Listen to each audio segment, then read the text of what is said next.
How you doing? How you doing? And how you doing, ladies and gentlemen? It's your boy Petty, and I appreciate you stopping by today. And in today's video, we're going to try and tackle a pretty tough subject to try and put into a relatively short video, so we're going to do our absolute best here.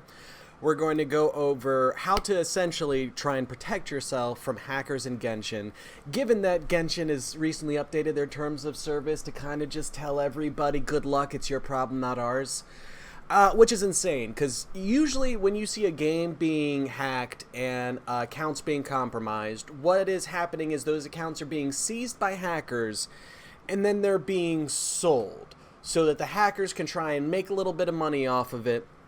And even then, there's usually a decent chance of the original owner of the account being able to regain access to it and everything and get all the other parties out.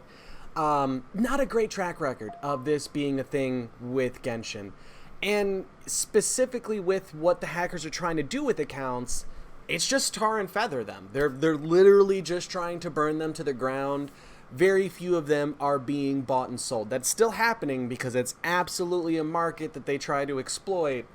But a lot of these accounts are being compromised and then just destroyed. They're basically feeding all of your good artifacts into really crappy ones. They're taking, all of your 5-star weapons and feeding them into 2-star weapons that you haven't gotten rid of. I literally saw an article last week that was telling people, oh, well, here's what you should do to try and keep your account safe from hackers. Don't have a lot of Mora so that they have nothing to spend to break your account. Try to have all of your crappy gear already fed into something. Don't have anything sitting around that would make it very easy for hackers to grief your account. If that's where we're at and that's the advice that we can give to you guys, we're in trouble. Like, that's not a good place to be at all. That's terrible advice. So hopefully we're going to give you guys something a little bit better than just try not to have stuff that the hackers will want to destroy. Just to give some of you guys a little bit of background on me, if you're a newer face, I did IT work for about 5 years before, getting back into construction work because I'm a simple, strange man. But I got my Security Plus. I was in a system administrator role. I know my computer stuff really, really well. So I think I can give you guys a good bit of advice on how to protect yourselves, but I can also give you a little bit of information on how that community kind of works, what the philosophies are, and what the mindsets are, so that you better understand the landscape, and that really in this situation, all the power rests with you to try and keep yourself safe. There's not really going to be the police coming to help you. MiHoYo's going to leave you high and dry. So you are your best defense. So I'm going to try and give you everything that I can so that after this video, you are better protected, not just in Genshin, but online with passwords and stuff in general. So real quick, let's play a game, okay? It's called, what do you think security professionals are most concerned with? Got your answers? Okay, so a few of you, logically, because it's a very logical place to go, would assume that security people focus on making things impenetrable, or as impenetrable as possible. Guys, there's no big virtual wall that you can build that will keep you safe from hackers. It's just not a thing. So the two things that security professionals are more conscious of or put more effort into is two things: detection and mitigation. Neither of those things involve building a super wall that nothing will ever get past. It's just not how it actually works. And sadly to say, if someone has enough time, resources, and information, there's almost nothing that can stop them from getting into your stuff. Almost literally nothing. That's why security professionals don't put a lot of time and energy into making things as impenetrable as possible. Now, do they lock things down as most as possible? Yes. But they understand that that is a very small step, and that it is much more beneficial to have your eggs in the baskets of detecting that that's happened and then mitigating once you've learned that it's happened. So, and there's more things that fall under mitigation than just how you react after the fact. There's also surface area. So, as a security professional, you want to understand where your surface area is or where your vulnerable surface areas are. The idea is you want to limit those as much as possible so that there's a smaller surface area that is vulnerable to being broken through. So that's kind of the quick and dirty philosophy. They really care about detecting that stuff, and they try and mitigate it and reduce as much of the inherent risks that are going to be there no matter what. And really, that's what I wanted to kind of focus on when we get into some of the philosophy stuff and how that world thinks. Because there is no way to keep something 100% safe. The fact that we still call information security degrees information security is adorable, because information security is a dead concept. Anybody really wants something, they can probably get it. It's slightly depressing. So, given all of that, what I want you guys to understand is that there is no one way that is going to leave you with the ultimate protection, okay? Having the best password that anyone in mankind's history has ever thought of ever is not going to save you forever. Two-factor authentication would not eliminate this problem completely. It would make it more difficult and require hackers to do more legwork, i.e. they would have to try and track down and associate phone numbers to accounts. That way they know what to spoof to try and get the two-factor authentication emails that are supposed to be, texts or emails. Whatever they're sending to you, if it's coming through phone, that can be something that's mirrored and intercepted, all without you having any idea that somebody's getting all of your texts. So, sorry for anyone that's gonna develop severe fears after watching this video. Probably should have put some kind of disclaimer. But I want you guys to understand that there is no end-all be-all solution for this. And even if MiHoYo tomorrow came out and said that we are doing two-factor authentication, it's going to be the top of the line, you're still vulnerable in ways, and you need to try and protect yourself as much as possible, not just with Genshin, but with everything else too. So, honestly, quickest and easiest, dirtiest way that you can try and keep yourself safe is constantly updating that password. Now, when we say passwords, damn it, we're gonna have to go into another learning thing. Let's talk a little bit about how brute force attacks actually work. The way that these programs are designed or programmed, or however you want to say it, is essentially you'll say it, hey, I want you to try and guess this password. I'm going to give you between, 4 characters and 20 characters. Figure it out. What's going to happen is the program's going to go, okay, 4 minimum. Okay, well, let's do AAA. All right, let's try AAB. All right, let's try AAC. Yeah. And it's going to go all the way down the line. And when it gets to AAZ, it might, depending on the program, go to AA1. Or it might start changing around some of the initial values and everything like that. But essentially, it'll go through and do that over and over and over and over again. So, while some of you might think that you are just being the elitist of lead speakers, and oh, mine's kitty cat. Oop, messed that one up. I'm spelling it catty cat, apparently. We're just gonna go with it. So, while this is stronger than just your normal single word password that people are fond of doing, this too can and will eventually be broken by brute force. Now, if you understand that they're kind of just trying combinations and will keep going forever, you might think, well, there's no way to protect myself now. Well, think about what these programs are trying to do and how the people that develop them probably program them. This can eventually be busted up too. So at the end of the day, you want to make your password as difficult to brute force as possible. How do you do that? So something that's been going around security circles for the past couple of years that's starting to gain more traction is silly little sentences. So you're going to be looking at me a little weird right now. So understanding that, these brute force applications are going to try and guess all the ways that you could try and spell the word dog with different stuff in it and see if it can get in your password that way.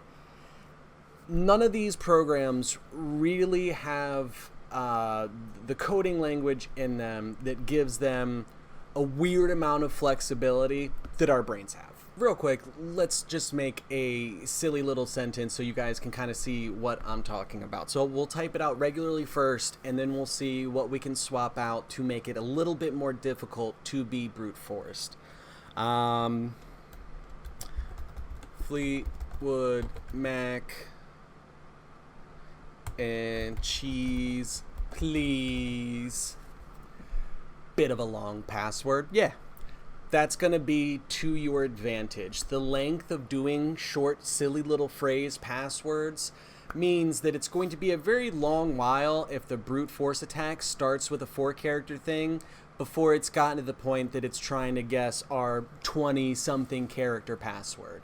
That's just a limitation of how those programs works, and it's a great thing to use to protect yourself. Put yourself in the mind of one of these hacker guys that is trying to hit thousands and thousands of accounts. If some are taking too long, they're probably not going to put in the effort to try and keep going after that one. They're going to hope that someone else down the line has a simpler, shorter password that they're going to have an easier time brute forcing into. So essentially, if you can make these long enough, the amount of time that it would take, or the computing power that it would take, gets into the realm of these dudes would have to be, hacking into NASA and having their computers help push this through, because it would take a long time naturally for a computer to go through all those options. So a little bit of length on your password, that's going to be real nice. Now, we can go ahead and start switching out some letters. Obviously, E's we can replace with 3's, no problem. 1 more, 2 more, 3 more. He's getting sloppy. And I'm sure there's some program out there that you can type potential passwords into and it'll tell you how long it would take to brute force them. I vaguely remember finding something like that back in the day. If I can find something like that, I'll try to put it in the description below. But just with replacing the 3's themselves, this password is already more of a pain for brute force applications to try and get through. So doing yourself a nice little phrase, doing a little bit of elite stuff in there, that drastically increases the time it takes to brute force you, and therefore leaves you a little bit safer than you were. So if you've got your silly little phrase and you've made your password as complicated as possible and you're resetting it every 2 weeks, the only ways that you're going to be essentially vulnerable are, to phishing attempts where someone tries to get information out of you that they're then able to use to try and get access to your accounts. So be very careful about what information you are putting on the internet in terms of where you were born, who your first teacher was. Essentially, if it's a piece of information that might be used for a security question somewhere, take that shit to your grave. I don't care if it's your middle name. Don't tell nobody. Not that serious, but I mean, you get my point. That information is very valuable, and because people don't really think of like, oh, well, first elementary school, I went here. That's a thing that gets asked a lot. Don't put that information out there. Don't have that on your Facebook profile. Limit the information about you that's available, and it make the jobs of these guys much, much, much harder to do. Now, it's a couple things that should go absolutely without saying.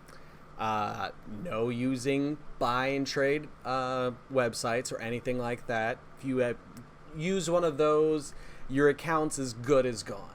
Good as gone. Just don't. Don't.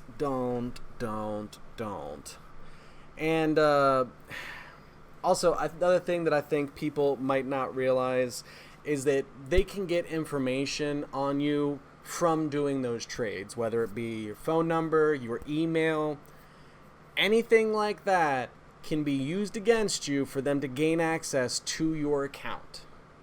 So be wary of that. Don't go to no buy and sell websites. If you've gone to them for other games, you're probably at higher risk in Genshin, even if you've never bought and sold a Genshin account. If you've been to those sites before and ever used any of those services, your name, email, and phone number are probably out there already. That's a big reason why I tell people not to go through those sites. Hey, does it sound great that I could go buy a $20 Venti and child account? Yeah, it sounds dope.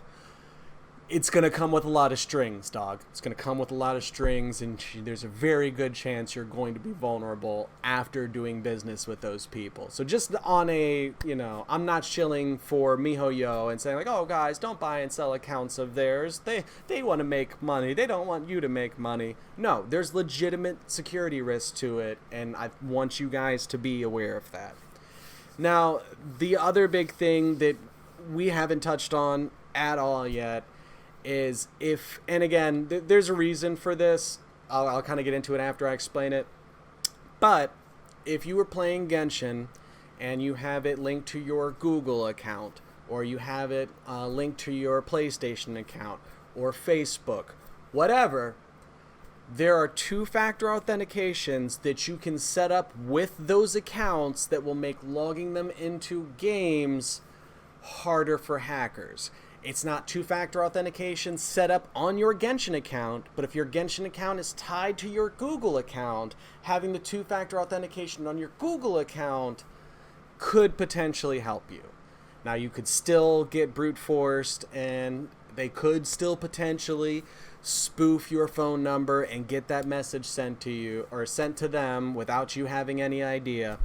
All of that is possible, but it's going to leave you in a little bit better of a place. Now, the reason that we didn't start off the video with going like, oh, guys, just go set up two-factor authentication on your Google account, on your PlayStation account, is because there's going to be a good amount of people that didn't, that made a MiHoYo account specifically, whether or not it was part of the initial game launch stuff where they were rushing people to make MiHoYo accounts and everything. So if you have a standalone MiHoYo account, everything from the beginning of the video until we start talking about Google and other authenticators, all of that will help you guys. All of that should I hope, help you guys. People that have the linked accounts, sorry if I wasted a bunch of your time just now, but yeah, you guys have a two-factor authentication that you can try and set up, but I don't know what MiHoYo's practices are for unlinking MiHoYo accounts to like Google accounts or something like that. Is it potentially possible that a hacker could call up customer support or email customer support and get that MiHoYo account unlinked from your Google account to then be able to brute force it and do whatever they want? Absolutely. Absolutely, that is a possibility. So your best bet is probably still going to be having those silly phrase passwords and then doing what you can after you've come up with the phrase to make them a little bit more complicated. Like, going back in, taking this A, making it an @ symbol. Look, we're geniuses out here. So look at stuff like this. Use these practices. And be aware of how, like, the brute forcing and all of those attacks, learn how those work. Like, if not specifically for this situation, just for yourself, it's very helpful in understanding how to protect yourself if you know how these programs are operating. So just a point from your boy. It's super helpful to understand what it is you're trying to fight against so that you know if what you're trying to do is going to be effective. So that's about it. I have to go into Premiere and edit this down a lot. This is about to be my most edited video of all time. If you know anybody that's had their stuff hacked and everything, try to give them some of these tips, send them this video, however you want to do it, boo-boo, you do you. But I would like as much of this information to get out to the Genshin community as possible, as the more that everyone is informed, the better protected everyone's going to be. And we kind of just have to do this as a community. That's all we got. But thank you guys so much for stopping by today. I really appreciate them faces. Hope this wasn't too boring of a video for you. And you have to catch your boy on the next one. Unless we get hacked. Because we're out of here. Deuces. Oop, missed the button.